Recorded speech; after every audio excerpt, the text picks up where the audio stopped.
Pero manyaman, makinis, mula ulo mukhang talampakan, hanggang talampakan. Tara na at makipag-ututang dila kay Laika Barista!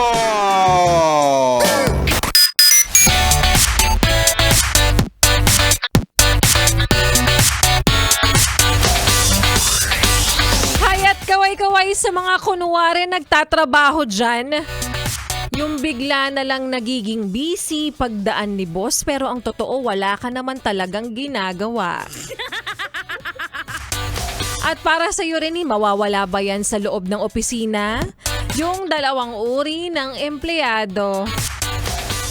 Yung isa focus sa trabaho at yung isa naman focus sa katrabaho. And there's me. Focus lang sa uwian na. Tsaka break time na. Oo.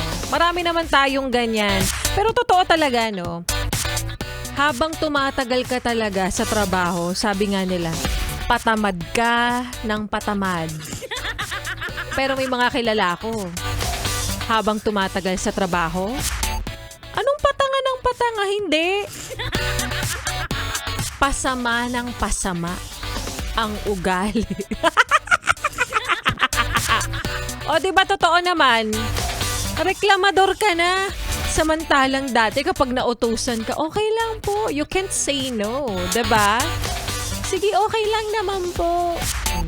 Overtime ka saglit ha kasi may kailangan. Okay lang po. Ngayon, manghingi lang sa'yo ng pabor. Nagre-reklamo ka na, ang dami mo nang sinasabi. Puro reklamo ka na. Tandaan mo, nung nag-a-apply ka, anong nilagay mo sa resume mo? Willing to learn.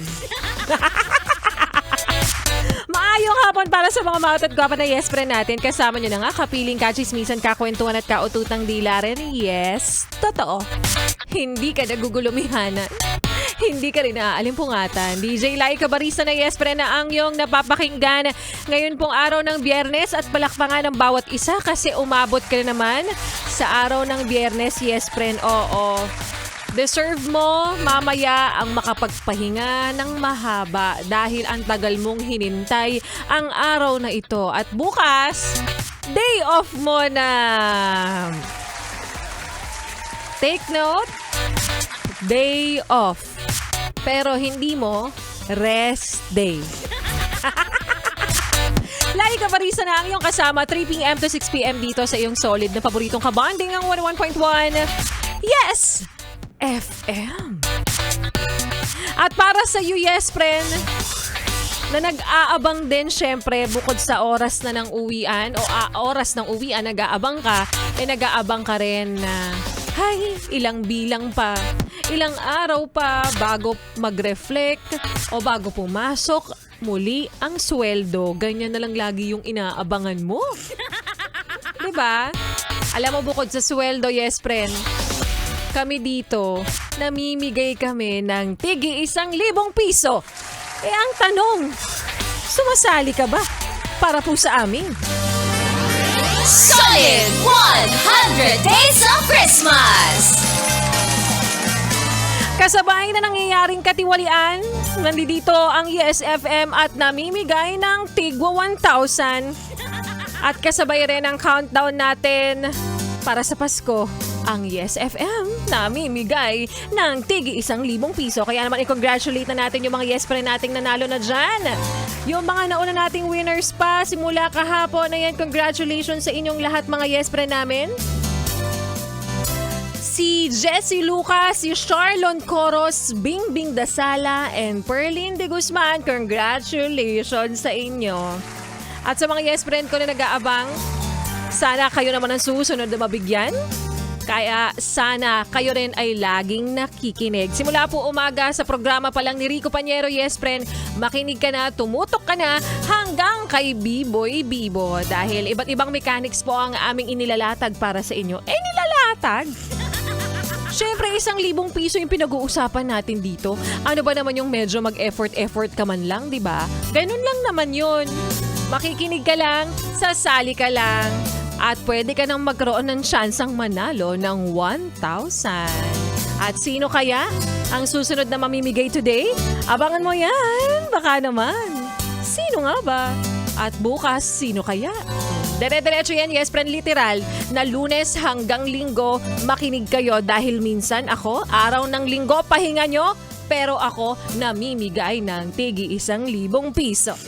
Kaya naman, congratulations na sa mga nanalo. And congratulations in advance sa mga mananalo pa lang para po sa aming Solid 100 Days of Christmas! At kapalit ng mga ipinamimigay namin dito, yes friends, simpleng-simple lang naman ang aming pabor na hinihingi sa inyo. Tulad ng iyong ginagawa ngayon, nakikinig ka sa 101.1 Yes FM, huwag mo nang ilipat ang iyong stasyon. Huwag mo na rin ipihit pa ang iyong talapitan sa kalaban dahil magbabalik po si Laika Barista at sa aking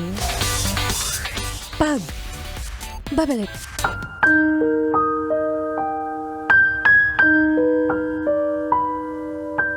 Akalain mong kaya mo naman palang maging masaya.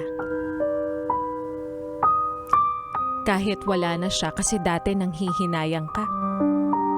Kasi nga lagi mong sinasabi, hindi mo kayang mabuhay nang wala siya. At yan nga, yes, pre, ng kwento na ating mapapakinggan mamaya sa aking pagbabalik para po sa ating Laika Barista Moments. At batiin lang natin ng very quick yung mga ilang yes friend natin na nag-message ngayon at nagpapabate. Happy listening sa mga yes friend natin na nag-message sa aking Facebook fan page. Si Rizel Queen, sabi niya rito, pa-shout out po kay Gibson o Gibson, parang lugar pala yun. Kala ko pangalan ng tao.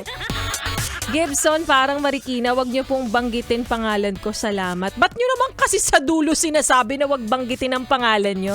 Ay nako. O siya, ituloy pa natin ang pakikinig niyo sa mga kantahan ko ngayong hapon na paggabi na rin kasi ang kulimlim. Kasama ang susunod nating kanta. Torete by Better Days. Dito pa rin sa iyong solid na paboritong kabanding, ang 101.1 Yes FM.